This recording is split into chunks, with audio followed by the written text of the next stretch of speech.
Delhi liquor scam, Yamuna నది, దాంతోపాటు శీష్ మహల్, ఇలా ఎన్నో ఆరోపణలు, ఎన్నో మాటల యుద్ధాలు. మోదీనే ఢీకొన్న అరవింద్ కేజ్రీవాల్. ఇటువంటి సినారియోస్, మాటల తూటాలు పేలాయి. ఉత్తరప్రదేశ్ నుంచి ముఖ్యమంత్రులు, ఆంధ్రప్రదేశ్ నుంచి ముఖ్యమంత్రి ఎంతమంది వెళ్ళి క్యాంపెయిన్ చేసిన సినారియో. ఈ నేపథ్యంలో ఆమ్ ఆద్మీ పార్టీ అక్కడ తుక్కుగా ఓడిపోయింది.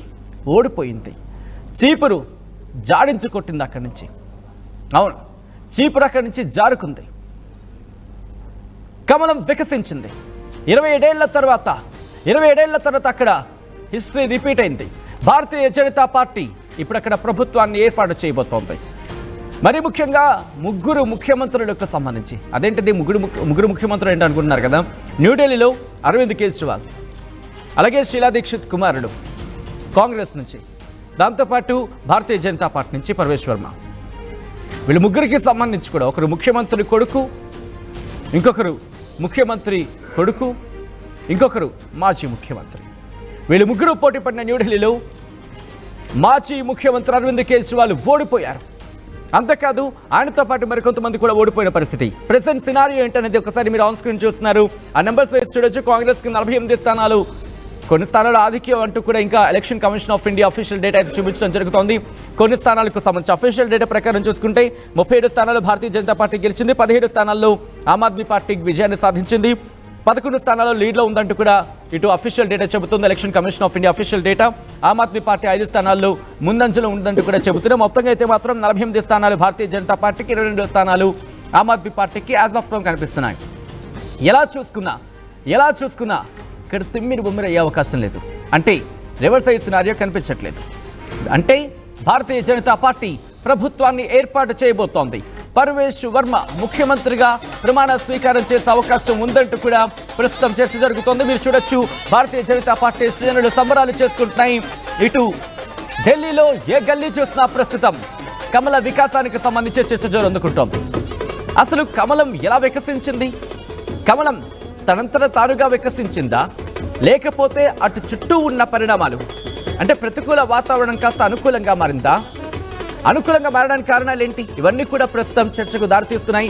48 స్థానాలు, రిమెంబర్ 1 కాదు 2 కాదు, 70 స్థానాలకు సంబంధించి 50% కన్నా ఎక్కువ, అంటే 35 స్థానం మార్జిన్ చూసుకుంటే 36 మ్యాండేట్, అంటే అక్కడ 36 స్థానాలు కనుక గెలుచుకుంటే అధికారాన్ని ఏర్పాటు చేయొచ్చు. అలాంటిది ఏకంగా 48 స్థానాలతో ఇప్పుడు భారతీయ జనతా పార్టీ దాదాపుగా 48 స్థానాలే చెప్పుకోవాలి.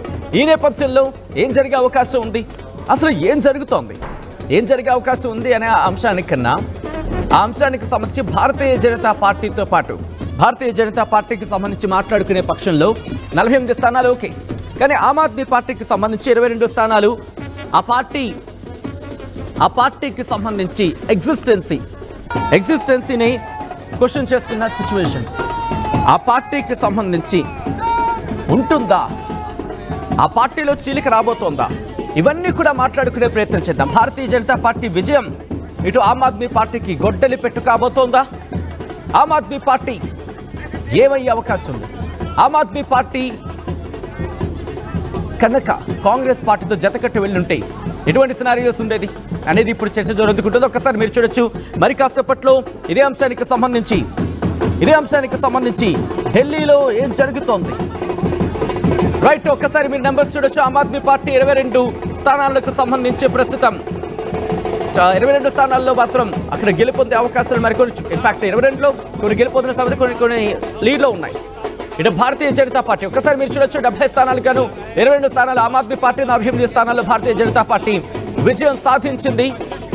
48 స్థానాల్లో భారతీయ జనతా పార్టీ రెపరెపలాడబోతోంది. 22 స్థానాలకు మాత్రం పరిమితమైంది ఆమ్ ఆద్మీ పార్టీ. ఇక్కడ 35, 36 అనుకోవడం కాదు, ఆ టఫ్ ఫైట్ అనుకున్నారు కొన్ని సందర్భాల్లో అయితే. కానీ ఈ టఫ్ ఫైట్ ఎక్కడొక్కడ కాంగ్రెస్ పార్టీకి సంబంధించి కనీసం ఓఖలాలోనైనా అక్కడ ఖాతా తెరుస్తుందంటూ కూడా ఒక చర్చ అయితే జరిగింది. కానీ అక్కడ కూడా ఎక్కడొక్కడ కనీసం తన ఎగ్జిస్టెన్సీ చూపించలేదు. ఈ నేపథ్యంలో ఈసారి కూడా కాంగ్రెస్ వైట్ వాష్ అయిపోయింది అక్కడ. కానీ ఓట్ షేర్ మాత్రం 6% ఉంది.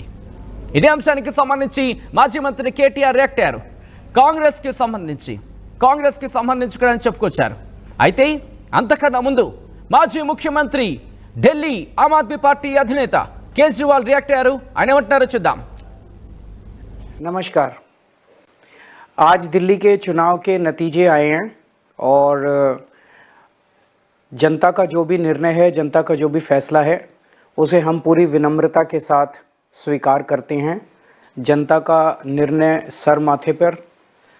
मैं भारतीय जनता पार्टी को इस जीत के लिए बहुत बहुत बधाई देता हूं और मैं उम्मीद करता हूं कि जिस उम्मीद के साथ और जिस आशा के साथ लोगों ने उनको बहुमत दिया है, वो उन सभी उम्मीदों और आशाओं पे पूरा उतरेंगे। हमने पिछले 10 साल में जनता ने जो मौका दिया हमें, उन 10 सालों में हमने बहुत सारे काम किए। शिक्षा के क्षेत्र में, स्वास्थ्य के क्षेत्र में, पानी के क्षेत्र में, बिजली के क्षेत्र में और भी अलग अलग तरीके से लोगों को राहत पहुंचाने की कोशिश की उनकी ज़िंदगी में, और दिल्ली के इंफ्रास्ट्रक्चर को भी हमने सुधारने की कोशिश की। अब जो जनता ने हमें निर्णय दिया है, हम न केवल एक कंस्ट्रक्टिव ऑपोजिशन का रोल निभाएंगे, बल्कि हम समाज सेवा, जनता के सुख दुख में काम आना, व्यक्तिगत तौर पे जिसको भी जो ज़रूरत होगी, हम लोगों के सुख दुख में हमेशा काम आएंगे। क्योंकि हम राजनीति में कोई सत्ता के लिए नहीं आए, हम राजनीति को एक ज़रिया मानते हैं जिसके ज़रिए जनता की सेवा की जा सके, जिसके ज़रिए लोगों के सुख दुख में काम आया जा सके। वो काम हम करते रहेंगे और हमें आगे भी इसी तरह से जनता के सुख दुख में काम आना है। मैं आम आदमी पार्टी के सभी कार्यकर्ताओं को बहुत बहुत बधाई देना चाहता हूँ। वो बहुत शानदार चुनाव लड़े, बहुत मेहनत की, उन्होंने बहुत कुछ सहा इस पूरे चुनाव के दौरान। उन्होंने बहुत शानदार चुनाव लड़ा। इसके लिए मैं उन सबको, सभी कार्यकर्ताओं को बहुत बहुत రైట్. అది ఆమ్ ఆద్మీ పార్టీ అధినేత ఢిల్లీ మాజీ ముఖ్యమంత్రి కేజ్రీవాల్ చెబుతోంది. ఆయన ఒకటే అంటున్నారు, ప్రజలిచ్చిన తీర్పుని శిరసా వహిస్తా అంటున్నారు. ప్రజలిచ్చిన తీర్పుని స్వీకరిస్తామంటూని ప్రజల ఆకాంక్షను నెరవేర్చే బాధ్యత ఇప్పుడు భారతీయ జనతా పార్టీ మీద ఉంది అంటూ కూడా ఆయన చెబుతున్న పరిస్థితి. దాంతోపాటు ఆయన ఇంకొకటి చెప్పడం జరుగుతోంది, ప్రజలకు సంబంధించి ప్రజల అవసరాలు తీర్చే విషయంలో అన్నింటిలోనూ మెరుగైన సదుపాయాలను కల్పించాం. అది వాటర్ విషయంలో కావచ్చు, లేకపోతే పవర్ సప్లై విషయంలో కావచ్చు, లేకపోతే మిగిలిన అంశాలకు సంబంధించి. దాంతోపాటు ఇన్ఫ్రాస్ట్రక్చర్ని కూడా మా శక్తి వంచన లేకుండా కష్టపడ్డాం, ఇన్ఫ్రాస్ట్రక్చర్ని కూడా డెవలప్ చేశామంటూ కూడా ఆయన చెప్పుకొచ్చారు. దాంతోపాటు ఇప్పుడు కన్స్ట్రక్టివ్ అపోజిషన్గా మా పాత్ర మేము పోషిస్తాం. ప్రజలిచ్చిన తీర్పుని శిరసా వహిస్తూనే కన్స్ట్రక్టివ్ అపోజిషన్గా మేము మా బాధ్యతలను నిర్వర్తిస్తామంటూ చెప్తున్నారు ఆయన. కష్టపడ్డారు కార్యకర్తలందరూ కూడా, వాళ్ళందరికీ ధన్యవాదాలు. కార్యకర్తలు మరి ముఖ్యంగా చాలా కష్టపడ్డారు అంటూ కూడా ఆయన చెప్పుకొచ్చారు. ఈ నేపథ్యంలో ఎక్కడ ఆమ్ ఆద్మీ పార్టీ వ్యూహం బెడిసి కొట్టింది, ఎక్కడ కేజ్రీవాల్ వెనకడుగు వేయడం జరిగింది, ఎందుకు కేజ్రీవాల్ ముఖ్యమంత్రి నుంచి కనీసం ఈరోజు సాధారణ ఎమ్మెల్యేగా కూడా గెలవలేని స్థితికి పడిపోయాడు. దాంతోపాటు ఆమ్ ఆద్మీ పార్టీ ఎందుకు ఇంత ఘోరంగా ఓడిపోయింది? గత పర్యాయం చూసుకుంటే 60కి పైచిలుకు, 70కి 60 అంటే ఆన్ అండ్ యావరేజ్గా 85 to 90% అనుకోవచ్చు. అంతటి విజయాన్ని సాధించిన, అంత ఘనమైన విజయాన్ని సాధించిన ఆమ్ ఆద్మీ పార్టీ ఎందుకు డీలా పడిపోయింది? ఇవన్నీ కూడా తెలుసుకునే ప్రయత్నం చేద్దాం. మనతో పాటు డిస్కషన్లో పాల్గొంటున్నారు ఫోరెన్సిక్ ఎలక్షన్ సర్వే నుంచి డాక్టర్ బాలా, అలాగే ఆయనతో పాటు కాంగ్రెస్ పార్టీ నుంచి కాంగ్రెస్ ప్రధాన కార్యదర్శి చరణ్ కౌశిక్ కూడా మనకి లైవ్లోకి రాబోతున్నారు మరి కాసేపట్లో. అలాగే ఆమ్ ఆద్మీ పార్టీ తెలంగాణ కన్వీనర్ డాక్టర్ సుధాకర్ కూడా మనతో పాటు లైవ్లో జాయిన్ కాబోతున్నారు మరి కాసేపట్లో. ముందుగా నేను బాలా గారి దగ్గరికి వెళ్ళే ప్రయత్నం చేస్తున్నాను. బాలా, గుడ్ ఈవినింగ్ అండి. Very good evening. ఎలా అనిపిస్తుంది రిజల్ట్స్ చూసాక? ఎందుకంటే ఇక్కడ 62 స్థానాలు, correct me if I'm wrong, last election చూసుకుంటే ఇటు 60కి పైగా స్థానాలు ఆమ్ ఆద్మీ పార్టీకి, కానీ ఇప్పుడు చూసుకుంటే కనీసం 20 స్థానాలు. ముఖ్యమంత్రి నుంచి కనీసం సాధారణ ఎమ్మెల్యేగా కూడా అరవింద్ కేజ్రీవాల్ గెలవని పరిస్థితి. ఫస్ట్ ఇక్కడ మనం పోస్ట్ మార్టం చేసే ప్రయత్నం చేద్దాం ఈ సబ్జెక్ట్ని. ముందుగా ఆర్టీవీ ప్రేక్షకులకి గుడ్ ఈవినింగ్. సచిన్ గారు మీకు కూడా. బట్ ఆఫ్టర్ లాంగ్ టైం, అంటే ఆంధ్రప్రదేశ్ ఎలక్షన్స్లో మేము సర్వే చేసి ఇచ్చిన తర్వాత ఆల్మోస్ట్ పబ్లిక్ పల్స్ని మేము ఇచ్చాము. But at the same time ఇప్పుడు ఢిల్లీ, మహారాష్ట్ర మేము చేయలేదు, బట్ ఢిల్లీ కూడా పార్ట్ అండ్ పార్సల్ మాత్రమే చేస్తున్నాము. ఆ పార్ట్ అండ్ పార్సల్లో మాకు వచ్చిన ఇన్ఫర్మేషన్ ఏంటంటే we already had information that BJP is going to be form a government. Reason చెప్తాను ఇక్కడ. This is not a democratic spirit of elections and Delhi was held. ఎందుకు అంటే డెమోక్రటిక్ స్పిరిట్లో ఎలా ఉంటుందంటే ఫ్రీ అండ్ విల్ అండ్ విష్తో ఓట్ వేయాలి. It's not psychological disorder aspects. నేను ఎందుకు ఈ పదాన్ని వాడుతున్నానంటే నీ పాలసీస్ నీ ఐడియాలజీస్ని నువ్వు ఎక్స్ప్లోర్ చేయాలి. But you can't copy here somewhere else. ఎగ్జిస్టింగ్స్ ఉన్న వాళ్ళది కాపీ చేసి దానికి ఒక 10% 20% ఎన్హాన్స్ చేసి పబ్లిక్లో మీ యొక్క కాంపిటెన్సీని క్రియేట్ చేయాలి తప్పనించి అదర్ సైడ్ పార్టీస్ యొక్క వీక్నెస్ మీద తీసుకొచ్చేసి దాన్ని చూపించి you should not get unelected. But ever point of ya నేను అక్కడికి వస్తున్నా. So overall entire Delhi public పాపులేషన్స్ని ఒకసారి చూసుకుంటే మనము 60.42% ఆల్మోస్ట్ టర్న్అవుట్ ఓట్స్ జరిగాయి. ఇక్కడ ఢిల్లీలో మనం గమనించాల్సింది ఏంటంటే 60% వీళ్ళు వేసిందంతా ఎవరు అంటే 100%లో 60 మాత్రమే పోల్ అయ్యాయి. Sorry for the interruption. వస్తున్నాను ఈ పాయింట్ కి. మనతో పాటు లైవ్ లో జాయిన్ అవుతున్నారు Telangana Aam Aadmi Party convener doctor Sudhakar garu. Good evening అండి. నమస్తే అండి. గుడ్ ఈవినింగ్ సుధాకర్ గారు. ఎస్, ఆమ్ ఆద్మీ పార్టీ ఎందుకు ఓడిపోయింది, ఎందుకు ఓటమిని చవిచూస్తుంది అనే ప్రశ్న కన్నా ముఖ్యమంత్రి స్థానం నుంచి ఈ రోజు కనీసం ఎమ్మెల్యేగా కూడా అరవింద్ కేజ్రీవాల్ గెలవలేని పరిస్థితికి ఎందుకు పడిపోయిందనే అంశానికి సంబంధించి ముందుగా పోస్ట్ మార్టం చేసే ప్రయత్నం చేస్తున్నాం.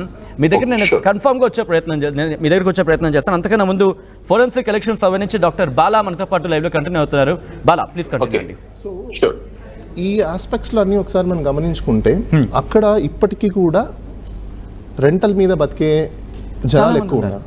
డొమెస్టిక్ లైఫ్ అంతా కూడా అబ్సల్యూట్లీ.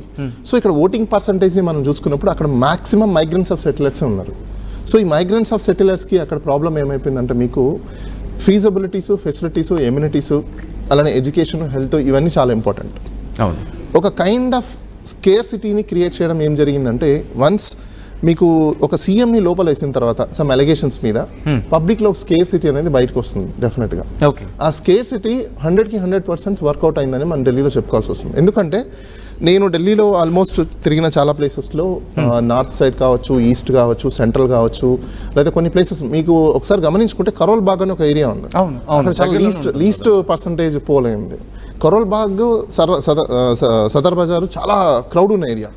అక్కడ స్టూడెంట్స్ ఉంటారు. ఈవెన్ మన AP and Telangana, Andhra side నుంచి వెళ్ళిన జాబ్ చేసుకునే వాళ్ళు కూడా మోస్ట్ ప్రాబ్లమ్ మీకు లక్ష్మీనగర్ కావచ్చు, ద్వారకా కావచ్చు, లేకపోతే ఓక్లా కావచ్చు, లేకపోతే ఈ కరోల్ బాగ్ కావచ్చు, ఇలాంటి ఏరియాస్లో చాలా వరకు ఉంటారు. ఇంకొకటి ఏంటంటే ఇక్కడ మనకు చూసుకోవాల్సింది సెంటిమెంటల్గా కూడా ఈసారి వర్కౌట్ అయిందని చెప్పుకోవాలి. ఏం సెంటిమెంటల్గా వర్కౌట్ అయిందంటే హిందూ పోలరైజేషన్స్ ఒక సైడ్ అయితే, సౌత్ హిందూ పోలరైజేషన్స్ ఒక సైడ్ అయితే, హిందూ అంటే ఏంటి తెలుగు హిందూస్ మళ్ళీ అదే విధంగా తెలుగు హిందూ పోలరైజేషన్స్ లో కూడా ఓట్ బ్యాంకింగ్ మీకు ఎక్కువ షేర్ ఉంది. ఓకే, సో కంటిన్యూ చేద్దాం. మనతో పాటు కాంగ్రెస్ నుంచి చరణ్ కౌశిక్ కూడా లైవ్ లో జాయిన్ అవుతున్నారు. కౌశిక్ గారు గుడ్ ఈవినింగ్ అండి. గుడ్ ఈవినింగ్ అండి.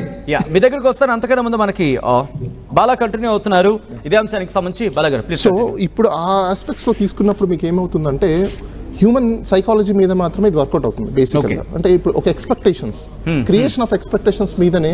ఎందుకంటే కాన్స్టిట్యూషన్ కూడా representation of people act, elections rules, లేకపోతే బాబాసాహెబ్ అంబేద్కర్ డెమోక్రటిక్ స్పిరిట్లో ఏం చెప్తున్నారంటే నువ్వు నీ ప్రజల్ని, నీ ఓటర్ని ఫస్ట్ ఆఫ్ ఆల్ కాన్ఫిడెన్స్ని క్రియేట్ చేయి. నువ్వు ఏం చెప్తున్నావు వాళ్ళకి అర్థమయ్యేట్టుగా నీకు నమ్మే విధంగా నమ్మించాలి. ట్రస్ట్ ఫ్యాక్టర్స్ని క్రియేట్ చేయాలి. ఆ ట్రస్ట్ ఫ్యాక్టర్స్కి మరి ఫేకా లేకపోతే ట్రూనా లేకపోతే దానికి ఒక బ్యారేజెస్ లేవు మన కంట్రీలో బేసికల్గా చెప్పాలంటే. ఆ ట్రస్ట్ ఫ్యాక్టర్ అనేది ఏంటంటే సైకలాజికల్ ట్రస్ట్ ఫ్యాక్టర్స్లో క్రియేట్ చేయడం, రిలీజియస్ ఒకటి, అక్కడ ఉన్న ఏదైతే పథకాలు ఆల్రెడీ మీకు ఇస్తున్నారో, ఇప్పుడు ఈయన లిక్కర్ స్కామ్లో వెళ్ళిపోయిన తర్వాత అది బాగా వర్కౌట్ అయిన తర్వాత వెల్ఫేర్ అనేది మేమే డిశ్చార్జ్ చేయగలుగుతాం, మిగతా ఎవరు కూడా చేయలేరు. బికాస్ సెంట్రల్ యూనియన్ టెరిటరీ ఏదైతే ఉందో ఢిల్లీ, సెంట్రల్ గవర్నమెంట్ కూడా బీజేపీ ఉంది కాబట్టి అది వచ్చినప్పుడు మీకు ఇంకా మెరుగైన సదుపాయాలు దొరుకుతాయి, మెరుగైన అభివృద్ధి చెందుతుంది, వెల్ఫేర్ కూడా ఎక్కువ వస్తుంది. ఇక్కడ ప్రాబ్లం ఇంకోటి ఏం జరిగిందంటే యూనియన్ టెరిటరీ ఆల్మోస్ట్ మీకు 70% సెంట్రల్ గవర్నమెంట్ అండర్లోనే ఉంటుంది. 30% మాత్రమే వీళ్ళకి రెవెన్యూ జనరేషన్ ఉంటుంది, స్పెండ్ చేయడానికి కెపాసిటీ ఉంటుంది. ప్రజలకి చూపించేదేమో central government allocation of budget అని చూపిస్తుంది. అది మీకు నదికి సంబంధించింది కావచ్చు, లేకపోతే డెవలప్మెంట్కి సంబంధించింది కావచ్చు, ఇలాంటివన్నీ కూడా. ఈ చూపించిన ఫండ్ ఏదైతే ఉందో రియలైజేషన్స్కి రాలా. రియలైజేషన్స్కి రానప్పుడు ఏమైపోతుందంటే కోవిడ్ వచ్చిన తర్వాత ఇమీడియట్గా ఆమ్ ఆద్మీ పార్టీకి చాలా డ్రాబ్యాక్స్ వచ్చాయి. ఫండ్స్ని యూటిలైజ్ చేసేయడం వల్ల వెల్ఫేర్కే సెంట్రల్ గవర్నమెంట్ నుంచి రావాల్సిన ఫండ్స్ ఏవైతే ఓన్లీ బడ్జెట్లో కానీ లేకపోతే వాళ్ళ అలొకేషన్స్లో కానీ చూపిస్తున్నారు తప్ప రియలైజేషన్స్లో లేవు. రియలిస్టిక్స్ తీసుకున్నప్పుడు ఎప్పుడైతే రియలిస్టిక్స్లో మీకు రావో వీళ్ళు చేయాల్సిన వెలిఫేర్స్ కావచ్చు, లేకపోతే ప్రభుత్వం నుంచి ప్రజలకి కావాల్సిన సబ్సిడీస్ కావచ్చు, రిబేట్స్ కావచ్చు, ఇలాంటివన్నీ కూడా ఇవ్వడానికి చాలా కష్టం. సో దానివల్ల ఫ్యాక్టర్స్ గురించి మాట్లాడుకుంటే కనుక of course depth of the subject వెళ్ళినప్పుడు ఇలాంటి గ్రౌండ్ రియాలిటీస్ చాలా వస్తాయి. కమింగ్ టు ద పాయింట్, ఈ ఫ్యాక్టర్స్ ని తీసుకున్నప్పుడు ప్రజల్లోకి వెళ్ళినప్పుడు ఏమైపోతుందంటే మీకు మైన్యూర్ ఆఫ్ ఓటింగ్ పర్సెంటేజ్ లో మారిపోతుంది. మీకు జస్ట్ ఒక 30,000 25,000 అంటే మీకు అక్కడ ఎలా ఉంటుందంటే ఒక్కొక్క ఏరియాలో మినిమం ఎట్లా 10-15,000 ఓట్స్ దొరికేస్తాయి. ఆ ఒక్క ఏరియాని ప్రభావితం చేయగలిగితే ద రెన్స్ మ్యాటర్. సో ఈ రోజు బీజేపీ చేసింది కూడా ఒకటి ఏంటంటే రిలీజియస్ ఆస్పెక్ట్స్ ఒకటి కావచ్చు, లేకపోతే అక్కడ జరిగిన కేజ్రీవాల్ లిక్కర్ స్కామ్ ఏదైతే ఉందో ఆ లిక్కర్ స్కామ్ని చాలా ప్రాపర్గా వాళ్ళు ప్రొపగండా చేసుకోవడం కావచ్చు. ఈ రెండిటి మీదనే అక్కడ ఉన్న ఓటింగ్ పర్సంటేజ్ ఏదైతే ఉందో కొంతమంది ఫ్యాక్టర్స్ అంటే న్యూట్రల్ ఆఫ్ ఓటింగ్ ఫ్యాక్టర్స్ ఉంటారు అక్కడ. ఈ న్యూట్రల్ ఆఫ్ ఓటింగ్ ఫ్యాక్టర్స్ ఇమీడియట్గా మీకు టర్న్ అయిందని ఒకటి, ఓకే ఆ టర్న్అప్స్ అయినాయి ఒకటి. అంటే దీంట్లో నేను ఈవీఎంలు ఏదో జరిగాయి అవి జరిగాయి అని నేను చెప్పను. ఎందుకు అంటే అక్కడ కాస్టింగ్ ఓట్ అయితే జరిగింది, ప్రాపర్గా జరిగింది. ఈవీఎం ట్యాంపరింగ్ చేయడమో లేకపోతే మ్యానిపులేషన్స్ అనేది ఎలా జరిగిందంటే మైండ్ మ్యానిపులేషన్స్ జరిగింది. ఆ మైండ్ మ్యానిపులేషన్స్ చేయడంలో ఆమ్ ఆద్మీ పార్టీ ప్రాపర్గా సక్సెస్ అవ్వలేకపోయింది. ఎందుకంటే సోషల్ ఇంజనీరింగ్ ఐడియాలజీని ఇంజెక్ట్ చేయడం చేత కాకపోతే ఏ పొలిటికల్ పార్టీ కూడా ప్రాపర్గా రన్ అవ్వలేదు. మీరు చేసిన పనిని ప్రాపర్గా మీరు ప్రొజెక్ట్ చేసుకోలేకపోతే ఈ 2.5 years ఆల్మోస్ట్ ఆమ్ ఆద్మీ పార్టీ ఏం చేసింది, వాళ్ళు డిఫెన్స్లో ఉన్నారు తప్ప ప్రపోజల్స్ ప్రొపగండాస్లో ఎక్కడే కానీ లేరు. సో ఆల్ ఆఫ్ సడన్ గా ఎప్పుడైతే మీరు మార్కెట్లోకి వచ్చి ఎప్పుడైతే మీకు ప్రజల దగ్గరికి వచ్చినప్పుడు మీరు ప్రొపగండా చేసుకోవడానికి వెళ్తున్నారో they don't have any proper constructive subject. Right, continue చేద్దాం. మనతో పాటు ఆమ్ ఆద్మీ పార్టీ కన్వీనర్ తెలంగాణకు సంబంధించి డాక్టర్ సుధాకర్ మనతో పాటు లైవ్ లో జాయిన్ అవుతున్నారు. సుధాకర్ గారు, ఇక్కడ వినిపిస్తున్న మాట ఆమ్ ఆద్మీ పార్టీకి సంబంధించి ఇన్ఫాక్ట్ కొద్దిసేపటి క్రితం మాట్లాడుకున్నప్పుడు కావచ్చు ఇప్పుడు కావచ్చు ఒక మాట వినిపిస్తోంది, మీరు ఎప్పుడు డిఫెన్సివ్ వేలో ఉండిపోయారు తప్ప అటాకింగ్కి సంబంధించి కావచ్చు. అఫ్ కోర్స్ అటాక్ అనే మాట బహుశా కాస్త ఇబ్బందికరంగా ఉన్నప్పుడు కూడా మీరు చేసింది చెప్పుకోలేకపోయారు, డిఫెన్సివ్ వేలోకి వెళ్ళిపోయారు. అందుకే మీ ఓటమికి సంబంధించి ప్రధాన కారణంగా చెప్పడం జరుగుతుంది. యాక్సెప్ట్ చేస్తారా? ఇప్పుడు ఆయన చెప్పిన విశ్లేషణలో చాలా వరకు నిజమే. ఎందుకంటే ఇప్పుడు కూడా కేజ్రీవాల్ గారు ఒక 2 నిమిషాల స్పీచ్ ఇచ్చేటండి, దాంట్లో ఎవరిని అనలేదు ఆయన. మీ వల్ల నేను ఇటు ఓడిపోయాను అది అనలో, చాలా సిన్సియర్ గా చాలా డిగ్నిఫైడ్ గా యాక్సెప్ట్ చేశాడు. ఎందుకంటే మేము ఇక్కడ వచ్చిందండి మా పార్టీ పుట్టిందే, ఆమ్ ఆద్మీ పార్టీ పుట్టింది ప్రజల కోసం పుట్టింది, అధికారం కోసం రాలేదు. అందుకే ఇప్పుడు ఎవరు బాధపడట్లేదు అధికారం పోయినంత మాత్రాన. ఎందుకంటే NDR I was in communist party 48 years, అక్కడ కూడా మేము అధికారం కోసం ఎప్పుడు అరుచాల్చలేదు. నేను ఇక్కడ కూడా అంతే, ఇక్కడ ఉన్న వాళ్ళు కూడా అదే, ఎజెండా లేకుండానే కమ్యూనిస్ట్ పార్టీలో నడుస్తున్న పార్టీ ఆమ్ ఆద్మీ పార్టీ. ఇక్కడ కూడా అధికారం ఉండాలని ఎవరు కోరుకోరు, ఎవరైనా ఉండొచ్చు, బట్ ఎగ్జిక్యూట్ చేయడానికి అధికారం కావాలి కాబట్టి మాత్రం ఒక ప్రయత్నం జరిగింది అక్కడ అంతే. దాంట్లో ఆఫ్ కోర్స్ చేసిన పనులు చెప్పడంలో కూడా సరిగ్గా చెప్పలేకపోయామన్నది కూడా వాస్తవమే. అదొక్కటి కాక అంటే కర్ణుడి చావుకి 100 కారణాలు అన్నట్టుగానే చాలా రీజన్స్ ఉన్నాయి ఇక్కడ. ఇక్కడ చాలా మందికి తెలియని విషయాలు ఏంటంటే ఇక్కడ ల్యాండ్ మా చేతుల్లో లేదు, అధికారాలు యాక్చువల్గా సుప్రీంకోర్టు నుంచి మాకు ఆర్డర్ వచ్చింది మా అధికారాలు మాకే ఇవ్వాలి అని చెప్పి. అంటే ఫర్ ఎగ్జాంపుల్ కేజ్రీవాల్ గారి కార్ డ్రైవర్ ని కార్ ఇక్కడ ఆపగా అంటే ఆయన అప్పుడు నేను అక్కడ ఆపుతాను అంటాడు. అంటే ఎగ్జాంపుల్ చెప్తున్నాను, ఎందుకంటే is not in control of Kejriwal, he cannot remove him. అలాగే ఒక హెల్త్ మినిస్టర్ ఈ మెడికల్ షాప్ లో మన క్లినిక్స్ సంబంధించిన టెస్టింగ్ డబ్బులు పేమెంట్ చేయాలి అని చెప్పి పాస్ చేస్తే హెల్త్ సెక్రటరీ పాస్ చేయడు, దాన్ని అనిల్ బైజల్ పంపించి అక్కడ పెండింగ్ పెడతారు, బిల్స్ రిలీజ్ కదా. అక్కడ ఏమనిపిస్తుంది, అరే మెడిసిన్స్ లేవు అనిపిస్తుంది. ఇట్లాగే చాలా రీజన్స్ ఉన్నాయి ఇక్కడంతా. ఇవన్నీ ప్రజలు వ్యతిరేకత రావడం. యమునా నదికి వచ్చేటప్పటికి అసలు అక్కడ ఇండస్ట్రీస్ ఢిల్లీలో లేవు, ఇండస్ట్రీస్ ఉన్నాయని హర్యానా చుట్టుపక్కల రాష్ట్రాల్లో ఉన్నాయి. పొల్యూషన్, బయట నుంచి వచ్చే రాష్ట్రాల నుంచి వచ్చే పొల్యూషన్ ఒక పంజాబ్ మాత్రమే కంట్రోల్ చేయగలిగాం. కానీ సుధాకర్ గారు ఇక్కడ ఒక ప్రశ్న రైజ్ అవుతుంది. 10 ఏళ్ళు మీరు అధికారులు ఉన్నారు, ఆ 10 ఏళ్లకు సంబంధించి భారతీయ జనతా పార్టీకి సంబంధించి కూడా ఇక్కడ ఆ చర్చ జరిగింది. అలాంటి సందర్భంలో ఎప్పుడు ఇబ్బంది రాలేదు, కానీ ఇప్పుడు ఎందుకు ఇబ్బంది? ఇబ్బంది స్టార్టింగ్ నుంచి ఇబ్బంది నడుస్తూనే ఉంది. అంటే అప్పుడు ఇబ్బంది ఉన్నప్పటికీ మీరు ప్రజలు మిమ్మల్ని స్వీకరించారు, 2 సార్లు మీకు అధికార పీఠాన్ని దక్కించారు, కానీ ఇప్పుడు ఎందుకు? అప్పటి నుంచి కూడా ఉన్నదే, పీక్ వచ్చినాయి. ఎందుకంటే అప్పుడు ఆ టైంలో ఏంటంటే ఆయన ఏమనుకున్నాడంటే మోడీ గారు సర్లే ఏదో చేసుకుపోతున్నాడు కేజ్రీవాల్ అనుకున్నాడు. ఇప్పుడు పంజాబ్ లో రావటం, గుజరాత్ లో రావటం, మిగతా రాష్ట్రాలకు ఎక్స్టెండ్ కావడం, తర్వాత ఆల్ ఇండియాకి రావటం అంటా ఉంటాం, దాంతో ఆయన భయం పట్టుకుంది. రేపు పొద్దున్న హీ మే బి ఆల్టర్నేట్ అని. ఎందుకంటే ట్రంప్ వాళ్ళు కూడా వచ్చి స్కూల్ చూడటము, ఇంటర్నేషనల్ లెవెల్ ఫేమస్ కావటము, ఎడ్యుకేషన్ మోడల్ ఏంటంటాం, ఇవన్నీ చూసేటప్పుడు కొంచెం భయపడుతుంది ఆయన గారు. రేపు పొద్దున ఆల్టర్నేటివ్ ఏంటి, నాకు అందరూ వాళ్ళ ఢిల్లీ మోడల్ అంటున్నారు అని దాని మీద మొదలు పెట్టారు. అప్పుడు వాళ్ళకి ఒక అస్త్రం దొరికింది వాళ్ళకు, లిక్కర్ పాలసీ అని. నిజానికి ఫన్నీ ఏంటంటే ఆ లిక్కర్ పాలసీ ఈ పక్కనున్న హర్యానాలో అదే లిక్కర్ పాలసీ, పంజాబ్ లో అదే లిక్కర్ పాలసీ. అక్కడ లేని చీటింగ్ ఇక్కడ జరుగుతుంది నాకు అర్థం కాదు. బట్ ఇక్కడ ఏంటంటే అదో పద్ధతి ఇరికి తీసుకొచ్చి బయట పెట్టారు. సుధాకర్ గారు, ఎస్, లిక్కర్ పాలసీని టచ్ చేస్తే మళ్ళీ పెద్ద సబ్జెక్ట్ అవుతుంది, అది కూడా ఒక ఆస్పెక్ట్ గా కనిపిస్తోంది. కానీ ఇక్కడ ఇంకొక మాట వినిపిస్తోంది, మీరు కనుక కాంగ్రెస్ తో కూటమి కట్టి కాంగ్రెస్ తో జత కట్టి వెళ్ళుంటే కనుక బహుశా అధికారంలోకి వచ్చేవారు. ఎందుకంటే వాళ్ళకి దాదాపుగా మీకు ఒక 43% ఓట్ షేర్ వచ్చింది, కాంగ్రెస్ కి ఒక 6% వచ్చింది. సో ఈ అంశానికి సంబంధించి డిస్కషన్ జరుగుతోంది. సో ఒక్కసారి నేను కంటిన్యూ చేస్తాను. మీరు చెప్పింది 100%. కాంగ్రెస్ కనుక కలిసి వెళ్ళుంటే కనుక స్వీప్ అయ్యాయి. వాళ్ళు 10 సీట్లు తీసుకున్న 60 ఇక్కడ వచ్చేది 10 వచ్చాయి. ఎందుకంటే హర్యానాలోనే మేము 10 సీట్లు అడిగాం, వాస్తవం అది. అక్కడ వాళ్ళు రాహుల్ గాంధీ గారు ఇవ్వాలని కూడా చెప్పారు ఆయన. అక్కడ భూపేందర్ లోకల్ లీడర్ ఉన్నాడే, వాళ్ళు దే ఆర్ అగైనెస్ట్ ఇట్. కనీసం 3 సీట్లు కూడా ఇవ్వడానికి ఇష్టపడలేదు. ఏం చేస్తారు, తప్పని పరిస్థితుల్లో పోటీ నామినల్ గానే పెట్టాల్సి వచ్చింది అక్కడికి. ఎందుకంటే దే ఆర్ రిలక్టెంట్, చాలా రిలక్టెంట్ ఉండే. అంటే అక్కడ మీకు సీట్లు ఇవ్వలేదు కాబట్టి ఇక్కడ మీరు పొత్తులోకి వెళ్ళలేదు అంటారు, ఇక్కడ మీరు పొత్తు ఒప్పుకోలేదు అంటారు. మేము ఒప్పుకోవడం కాదు, వాళ్ళు రాలేదు. మేము ట్రై చేసాం మాట్లాడడానికి, మళ్ళీ ఇక్కడ కూడా ట్రై చేసాం. ట్రై చేసి రాలేదు అది. ఎందుకంటే కాంగ్రెస్ కల్చర్ ఎట్లా ఉంటుంది అంటే వాళ్ళకి ఏమొచ్చినా వాళ్ళ పొగరు తగ్గదు, అది ఇట్స్ ఫ్యాక్ట్. అది అందుకనే నాశనం అయిపోతా ఉంది, భూస్థాపితం అవుతా పోతుంది, ముందు తగ్గిపోతా ఉంది.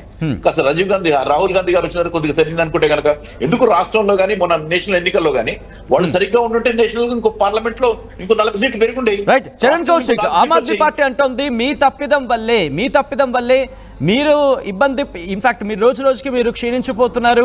At the same time impact యువతల మీద కూడా కనిపిస్తోందని చెప్పి, హర్యానా కనుక మీరు చోటిచ్చుంటే ఈరోజు ఢిల్లీలో మీరు కూడా జతకట్టి ఈరోజు అధికారంలోకి వచ్చి ఉండే అవకాశం ఉంటుందని చెప్పి ఆమ్ ఆద్మీ పార్టీ చెబుతోంది. బహుశా తిలాపాపం తలాపిడికల్లో మీ భాగస్వామ్యం కూడా ఉంది అనేది వాళ్ళ వర్షన్. సార్, ఇప్పుడు ఆమ్ ఆద్మీ పార్టీకి లోక్సభలో ఉన్నది 3 ఎంపీలు, రాజ్యసభలో 10 మంది ఎంపీలు ఉన్నారు. కాంగ్రెస్ పార్టీకి 99 మంది లోక్సభలో సభ్యులు ఉన్నారు. మేము పోటీ చేసిందే మొన్న 294, మా స్ట్రైక్ రేటే 40% ఉన్నది. ఇక్కడ ప్రధానంగా ఎక్కడ వచ్చిందంటే హర్యానాలో కాంగ్రెస్ పార్టీ, అదేవిధంగా ఆమ్ ఆద్మీ పార్టీ లోక్సభ ఎలక్షన్ లో ఇండియా కూటమిలో భాగంగా పొత్తులో పోటీ చేసినాం. 10 స్థానాలు ఉంటే 9 స్థానాలు కాంగ్రెస్, 1 స్థానంలో ఆమ్ ఆద్మీ పార్టీ పోటీ చేసింది. మొన్న జరిగినటువంటి అసెంబ్లీ ఎలక్షన్ లో 20 స్థానాలు కావాలని చెప్పేసి ఆమ్ ఆద్మీ పార్టీ పట్టుబడడంతో ప్రధానంగా అక్కడ సమస్య వచ్చింది. నిజంగానే 7 స్థానాలు ఉంటే ఇచ్చేవాళ్ళు కాంగ్రెస్. స్థానాలు అడగడం స్థానాలు అడగడంతో ప్రధానంగా సమస్య వచ్చింది. అదే కాకుండా ఢిల్లీలో 7 పార్లమెంట్ స్థానాలు ఉంటే కాంగ్రెస్ పార్టీ 3 స్థానాల్లో పోటీ చేసింది, ఆమ్ ఆద్మీ పార్టీ 4 స్థానాల్లో పోటీ చేసింది. అప్పుడు కూడా గణనీయంగా కాంగ్రెస్ పార్టీకి ఢిల్లీలో ఓట్లు వచ్చిన సందర్భం. కాబట్టి కాంగ్రెస్ పార్టీగా మేము ఇండియా కూటమిలో భాగస్వామ్య పక్షంగా ఉన్నప్పటికీ కూడా కేజ్రీవాల్ గారు అతి ఉత్సాహంతో ప్రధానంగా వాళ్ళు ముందస్తుగా క్యాండిడేట్ అనౌన్స్ చేసుకోవడం, ఇండియా కూటమి అనేది ఓన్లీ పార్లమెంట్ ఎలక్షన్ సందర్భం మాత్రమే పొత్తుంటది, మిగతా సందర్భాలు లేదని చెప్పడంతో ప్రధానంగా సమస్య. కానీ కాంగ్రెస్ పార్టీ అంటోంది మీరు హర్యానాలో మాకు చోటు ఇవ్వలేదు కాబట్టి మేము ఆమ్ ఆద్మీ పార్టీగా ఇక్కడ ఢిల్లీలో మాకు ఆల్రెడీ స్ట్రెంగ్త్ ఉంది, ఆ బలం ఉంది, ఆ బలగం ఉంది, మా క్యాడర్ ఉంది, అందుకే మేము చోటు ఇవ్వలేదు. కానీ ఇప్పుడు రిజల్ట్ చూస్తే కనుక అటు మీకు ఇబ్బంది అయింది, ఆమ్ ఆద్మీ పార్టీకి బాగానే బెడిసి కొట్టింది. ఇప్పుడు మాకు వచ్చిన నష్టం ఏమి లేదు. మా కాంగ్రెస్ పార్టీ దాదాపు మాకు ఇండియా కూటమిలో ఉన్నప్పటికీ కూడా కాంగ్రెస్ పార్టీకి జాతీయ స్థాయిలో మాకు అన్ని రాష్ట్రాల్లో ప్రాబల్యం ఉన్నది. కానీ ఆమ్ ఆద్మీ పార్టీ ఢిల్లీలో మాకు హర్యానాలో 20 స్థానాల్లో మాకు నష్టం చేసింది. మేము 7 స్థానాలు ఇస్తానికి సిద్ధంగా ఉన్నా వాళ్ళు అనవసరంగా అక్కడ పోటీ చేయడంతో కాంగ్రెస్ పార్టీ 20 స్థానాలు ఓడిపోయింది. 1,12,000 ఓట్ల తేడాతో హర్యానాలో ప్రభుత్వాన్ని కోల్పోయింది కాంగ్రెస్ పార్టీ. అదేవిధంగా ఢిల్లీకి వచ్చేసరికి వాళ్ళకి బలం ఉంది కాబట్టి ముందుగానే క్యాండిడేట్ అనౌన్స్ చేసుకున్నారు. దానిలో భాగంగా ఇప్పుడు ఏమైంది, ఇప్పుడు కాంగ్రెస్ పార్టీ 6.5% ఓట్లు వచ్చినాయి. ఇప్పుడు ఎవరైతే జైలు వచ్చినటువంటి కేజ్రీవాల్ గారు కావచ్చు, హేమంత్, అదేవిధంగా మనీష్ సిసోడియా గారు కావచ్చు, సత్యసింగ్ జైన్ కావచ్చు, ఈ ముగ్గురు ఓడిపోవడానికి ప్రధానంగా కాంగ్రెస్ పార్టీ చీల్చిన ఓట్లు ప్రధానంగా కనపడతా ఉంది. అదే కాకుండా కాంగ్రెస్ పార్టీ ఆమ్ ఆద్మీ పార్టీ కలిసి ఉంటే 50% పైపడిగా ఓట్లు వచ్చేది, దాదాపు 65-70 స్థానాలు గెలిచేది. కాంగ్రెస్ పార్టీకి 15 స్థానాలు ఇచ్చుంటే ఢిల్లీలో కాంగ్రెస్ ఆమ్ ఆద్మీ పార్టీ ప్రభుత్వం. కరెక్ట్ గా మీరు అన్న పాయింట్ కేటీఆర్ కూడా ఇదే అంశానికి సంబంధించి ప్రస్తావించడం. కేటీఆర్ మాట్లాడుతూ ఇటు కాంగ్రెస్ పార్టీ భారతీయ జనతా పార్టీకి హెల్ప్ చేస్తోంది అంటూ కూడా ఆయన అర్ధవచ్చులు మాట్లాడిన పరిస్థితి. ఈ ఇన్ఫాక్ట్ ఈ షేరింగ్ విషయం కావచ్చు, లేకపోతే ఓట్ షేర్ విషయంలో కావచ్చు. ఇప్పుడు కేటీఆర్కి ఏంటంటే నోటికి ఏది వస్తుంది, వారి పుణ్యాన్ని ఇప్పుడు ఆ కేజ్రీవాల్ గారు లిక్కర్ స్కామ్ లో ముద్దాయిగా తిరిగి లాస్ట్ కు ఢిల్లీలో ప్రభుత్వానికి కోల్పోయే పరిస్థితి వచ్చింది. కల్వకుంట్ల కవిత గారి మూలంగా తెలంగాణ రాష్ట్రంలో మూలాలు ఉండడం మూలంగానే కేజ్రీవాల్ గారు జైలుకు వేరు, హేమంత్ బిశ్వాల్ శర్మ మన ఈయన మనీష్ సిసోడియా గారు జైలుకు వేరు, సత్యసింగ్ జైన్ గారు జైలు అంటే వేరు. ఢిల్లీ లిక్కర్ స్కామ్ ఒక్కటే ఎంత ప్రభావం చూపించింది అనుకుంటున్నారు? ఒక్కసారి నేను ఇదే అంశానికి సంబంధించి బాలా దగ్గరికి వెళ్ళే ప్రయత్నం చేస్తున్నాను. బాలా, ఓటమికి చాలా కారణాలు ఉంటాయి, కానీ టాప్ 1, 2, 3, 4, 5గా మాట్లాడుకుంటారు. ఇప్పుడు టాప్ 3గా ఢిల్లీ లిక్కర్ స్కామ్ అంత ఇంపాక్ట్ చూపించింది. అంటే ఢిల్లీ లిక్కర్ స్కామే ఇంపాక్ట్ చూపించింది, ఢిల్లీ లిక్కర్ స్కామ్ వల్లే ఆమ్ ఆద్మీ పార్టీ ఓడిపోయిందంటూ చర్చ జరుగుతున్న తరుణంలో కేవలం అదొక్కటేనా? ఎందుకంటే 10 ఏళ్ల పాలన ఉంటుంది, యాంటీ ఇంక్యుబెన్స్ ఉంటుంది, దాంతోపాటు ఇంకా అనేక కారణాలు ఉంటాయి కదా. అబ్సల్యూట్లీ సచిన్, మీరు చెప్పింది అలానే ఇందాక కాంగ్రెస్ వాళ్ళు చెప్పడం కూడా కరెక్టే. ఢిల్లీ లిక్కర్ స్కామ్ అనేది 90% పనిచేస్తుంది. అంత స్థాయిలో రీజన్ చెప్తాను నేను మీకు. యాక్చువల్గా ఆమ్ ఆద్మీ పార్టీ యొక్క బేసిస్ ఏంటి? అవినీతికి వ్యతిరేకంగా, రైట్, కరప్షన్స్కి అగేనెస్ట్. కరప్షన్స్కి అగేనెస్ట్ అనే ఒక పార్టీ క్లీన్ పేపర్ మీద మీరు పెన్ ఇంకొక జస్ట్ ఒక డాట్ పెట్టినా ఏమవుతుంది? అదే కనిపిస్తుంది. సో అలాంటి పార్టీని ఈరోజు ఏం చేశారంటే, it's political vendetta to be honest చెప్పాలంటే. లిక్కర్ స్కామ్ ఏదైతే కేసు ఉందో, అసలు నాకు తెలిసినంత వరకు భారతదేశంలో జరిగిన స్కాములలో ఫాల్స్ స్కామ్ ఏదైనా ఉందంటే అదొకటే.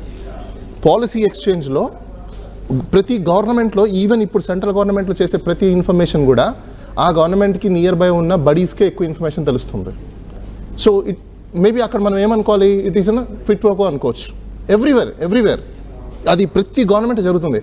కానీ ఇక్కడ కూడా ఢిల్లీ స్కామ్, అసలు ఢిల్లీ ఎంటైర్ పాలసీ ఏంటి?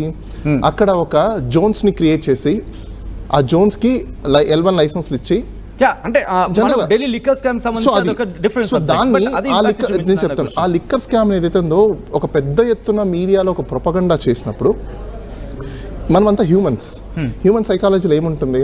మన బంధువుల్లోనో లేకపోతే మనకు తెలిసిన వాడనో ఏదో ₹1 తీసుకున్నాడు అంటే, అరే వాడు ₹1 దొంగతనం చేశాడంటే వాడిని దూరంగా పెట్టు.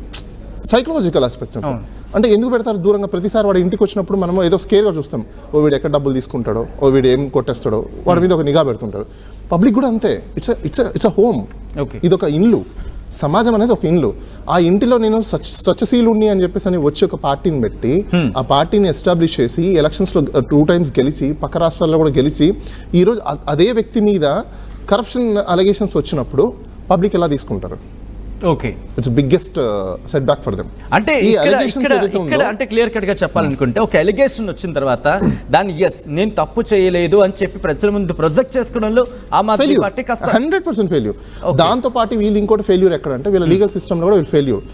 వన్స్ ఇది ఫాల్స్ అక్యూజేషన్స్ అని చెప్పి తెలిసినప్పుడు ప్రాపర్ లీగల్ బ్యాటిల్ కూడా వీళ్ళు చేయలేకపోవడం, ఆ లీగల్ బ్యాటిల్ చేయలేకపోవడము, అక్కడి నుంచి వీళ్ళకి బెయిల్స్ రాకపోవడము, ఆ బెయిల్స్ రాకుండా ప్రజెంట్ సెంట్రల్ ఏజెన్సీస్ ఏవైతే ఉన్నాయో అవి ఎక్కువగా అడ్డుకోవడము, ఇలాంటి రకరకాల కారణాల చేతలలో వాళ్ళకి ఏమైపోతుందంటే పబ్లిక్లోకి ప్రాపర్ ప్రొపగండా చేసుకోకుండా టైం లేదు. ఫస్ట్ ఆఫ్ ఆల్ చీఫ్ మినిస్టర్ని మార్చుకున్నారు, బట్ ఆ చీఫ్ మినిస్టర్ కూడా పార్టీకి ఎలాంటి స్ట్రెంత్ అని చేస్తుంది అని అనుకునే ఆస్పెక్ట్స్లో చూసుకుంటే చీఫ్ మినిస్టర్ కూడా ఫెయిల్యూర్ అయిపోయిందని మనం అనుకోవాలి. ఎందుకు ఫెయిల్యూర్ అయిపోయిందని అనుకోవాలంటే, వాళ్ళు చేసిన మంచి పనులు ఏవైతే ఉన్నాయో, అట్లీస్ట్ ఎలక్షన్స్ వచ్చే ఒక 1 year నుంచి ఒక ప్రొపగండా మొదలుపెట్టి కార్యకర్తలని కానీ, అంటే యాక్టివ్ క్యాడర్స్ ఏదైతే ఉందో వర్క్షాప్స్ కానీ, అబ్సల్యూట్లీ ఫెయిల్యూర్.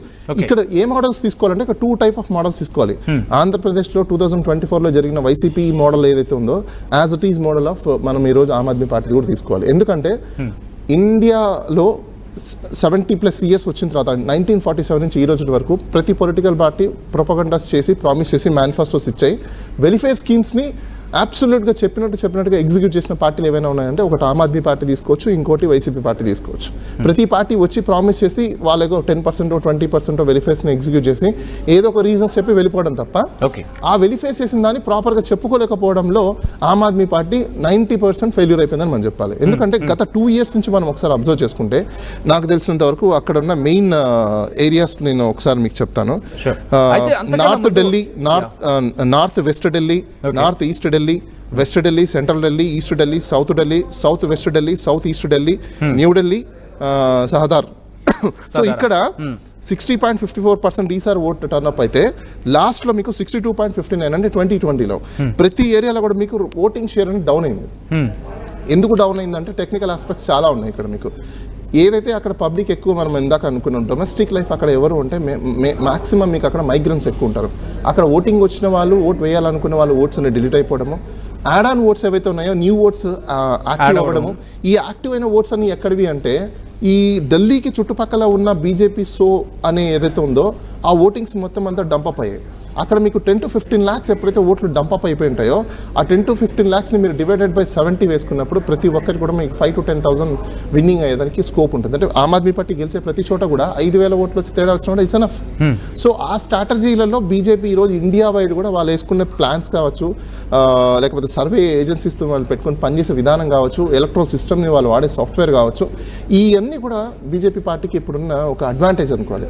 సో వేరే పార్టీకి లేకపోవడము, ఆమ్ ఆద్మీ పార్టీ అసలు దాని గురించి పట్టించుకోకపోవడము, అసలు ఎలక్ట్రల్స్ ఎవరున్నారు, ఓటర్ కార్డ్స్ ఏంటి, ఎక్కడ ఎవరు ఉంటున్నారు ఏంటి వాళ్ళ. బట్ మీరు అన్నప్పుడు ఒకటి ఎలక్షన్ స్ట్రాటజీకి సంబంధించి వెనకడుగు వేసింది, రెండోది చేసిన పనులు చెప్పుకోవడంలో వెనకేస్తుంది, at the same time allegation కి సంబంధించి వాటిని డిఫెన్స్ చేస్తుంది తప్ప ఎస్ నేను తప్పు చేయలేదని ప్రొసెక్ట్ చేసుకోవడంలో ఫెయిల్ అయింది. రైట్, ఒకసారి ఇదే అంశానికి సంబంధించిన సుధాకర్ దగ్గరికి వెళ్తాం ప్రయత్నం చేస్తున్నాను. సుధాకర్ గారు, ఇక్కడ ప్రధానంగా వినిపిస్తుంది ఏంటంటే కనుక మీరు ఎస్ అది ఎలిగేషన్ తప్పు అంటే ఎందుకు ఫెయిల్యూర్ అయిపోయిందంటే maybe he's a bureaucrat, X bureaucrat. ఆ బ్యూరోక్రసీలో ఆయన కాన్స్టిట్యూషన్ చదవడం కావచ్చు, లేకపోతే లా బుక్స్ చదవడం కావచ్చు, కొన్ని ప్రిన్సిపల్స్ ని మెయింటైన్ చేయాలనుకున్నాడు. కానీ ఇదే చంద్రబాబు నాయుడు గారి మాడ్యూల్ గాని తీసుకుంటే కండిషన్స్ ఇచ్చిన బెయిల్ మీద కూడా ఆయన బయటకు వచ్చి చాలా ప్రొపగండా చేశారు. అదే ఆస్పెక్ట్స్ లో ఈయన ఒకవేళ ఫాలో అయినంటే మాత్రం డెఫినెట్ గా బీజేపీ ఆమ్ ఆద్మీ పార్టీ కొంచెమైనా ప్రొపగండా చేసుకునే అవకాశాలు ఉన్నాయి, కానీ వాళ్ళు చేసుకోలేకపోయారు. ఇట్స్ కంప్లీట్లీ ఫెయిల్యూర్ అది. ఓకే, ప్రొపగండాకి సంబంధించి అంటే అది పొలిటికల్ ఆస్పెక్ట్ స్ట్రాటజీ కింద అనుకోవచ్చు. సో అలిగేషన్ కి సంబంధించి ఎస్ సుధాకర్ గారు, ఇక్కడ మరొక మాట ఏమనిపిస్తుంది అంటే మీ మీద వచ్చిన అలిగేషన్ కి సంబంధించిన అలిగేషన్ ఒక నిజమో అబద్ధమో, మీరు అబద్ధం అనుకున్నప్పుడు ఎస్ నేను తప్పు చేయలేదని ప్రొజెక్షన్ లో మీరు వెనకబడిపోయారు, మీరు ఫెయిల్యూర్ అయ్యారు, ఆమ్ ఆద్మీ పార్టీ ఫెయిల్ అయ్యింది అనేది ఇక్కడ ఇంకో ప్రధానమైన చర్చ. అండి, అది కూడా కావచ్చు. ఎందుకంటే కేజ్రీవాల్ గారు ఏంటంటే నేనంతా ఆయన నిజాయితీ పరుడు, ఆయన ఏమనుకుంటారు అందరూ అట్లా ఉంటారనుకుంటాడు ఆయన. ఎందుకంటే మొన్న కూడా నేను ఉపన్యాసాలు చూశాను నేను ఆయనది. అవును, నేను 2020లో ప్రామిస్ చేశాను, యమునా సాఫ్ చేయలేకపోయాను, వాటర్ ఇవ్వలేకపోయాను, రోడ్లు బాగా చేయలేదు. అవును, 3 ప్రామిస్ చేశాను, నేను చేయలేకపోయాను, మళ్ళీ ఒకసారి చేస్తాను అన్నాడు. కానీ దానికి రీజన్ చెప్పలేదు ఆయన. నేను ఎందుకు చేయలేకపోయాను అన్నది రీజన్ చెప్పలేదు ఆయన. సింపుల్ గా 1 minute స్పీచ్ లో చెప్పేసి ఐఎమ్ వెరీ సారీ చేయలేకపోయాను నేను అన్నాడు. అంటే ఆయన అనుకుంటాడు ఏంటంటే దాని వెనకాల కారణాలు అందరికి తెలుసులే అనుకుంటాడు. అది చెప్పడంలో ఫెయిల్యూరే. వాట్ ఐ ఫీల్, యమునా నది చేయలేకపోవడానికి చాలా కారణాలు ఉన్నాయి, పొల్యూషన్ తీయలేకపోవడానికి చాలా కారణాలు ఉన్నాయి, రోడ్లు చేయడానికి చాలా కారణాలు ఉన్నాయి. ఇవన్నీ చేయడానికి కారణాలు కనీసం కోవిడ్ ను వాడుకోలేదు ఆయన, చెప్పలేదు. ఆయన అన్న పాయింట్ కరెక్ట్. అది మేము చెప్పుకోవడంలో అంత ఎక్స్పర్ట్స్ కాదు, చెప్పలేకపోయాం. అది ప్రజల్ని కన్విన్స్ చేయడంలో చేయలేకపోయాం. అయినా ఇన్ని అష్ట దిగ్బంధనాలు చేసినా 43 చేంజ్ రావడం అనేది గ్రేటే నన్ను అడిగితే. ఎందుకంటే కాంగ్రెస్ మాకు ఎగనెస్ట్ ఉండింది, అంతా ఎగనెస్ట్ ఉండింది, బీజేపీ ఉండింది, ఎన్ని పద్ధతులు చేసినా ఓట్ షేరింగ్ పర్వాలేదు. నాకైతే నేను ఇంకా తగ్గిపోద్దేమో అనుకున్నాం ఒక టైంలో మేము. ఎందుకంటే కేజ్రీవాల్ గారు ఓడిపోతున్నారు అన్నది కూడా మాకు కొంచెం ఐడియా వచ్చింది నాకు. మేము వెళ్ళి కాన్స్టిట్యూన్స్ చేసినప్పుడు. ఎందుకంటే మమ్మల్ని తిరగనిలా, ఎవరిని తిరగలేదు. ఇటు పాంప్లెట్ కడితే పీకేస్తున్నారు, ఇటు పాంప్లెట్ లాక్కుంటున్నారు.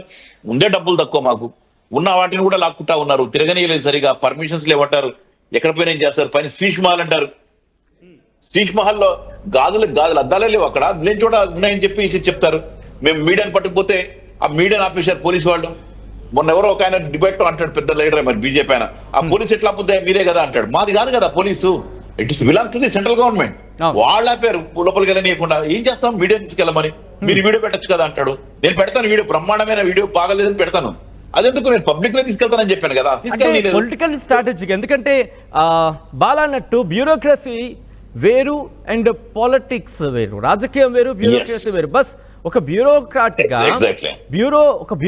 గా పొలిటికల్ గా వచ్చినప్పుడు కూడా అంటే రెండింటినీ హ్యాండిల్ చేసుకోవాల్సి ఉంటుంది. ఎందుకంటే ప్రజలు ఉంటారు. మీరు అన్నట్టుగా పొలిటికల్ పార్టీగా ఉన్న వ్యక్తి అనుకోండి, పొలిటికల్ పార్టీగా వేరే ఉంటుంది. కానీ బ్యూరోక్రాట్ పాలిటిక్స్ లోకి వచ్చినప్పుడు సినారియో వేరే ఉంటుంది.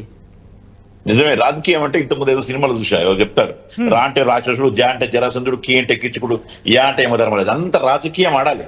వాడిని లోపల పెట్టడం దగ్గర నుంచి, అటాకుల దగ్గర నుంచి, కిడ్నాపుల దగ్గర నుంచి ఇవి చేయగలగాలి. కానీ ఈయన మా బ్యూరోక్రట్స్ చేయలేరు కూడా, చేయాలని కూడా రారు. అటువంటి ఆలోచన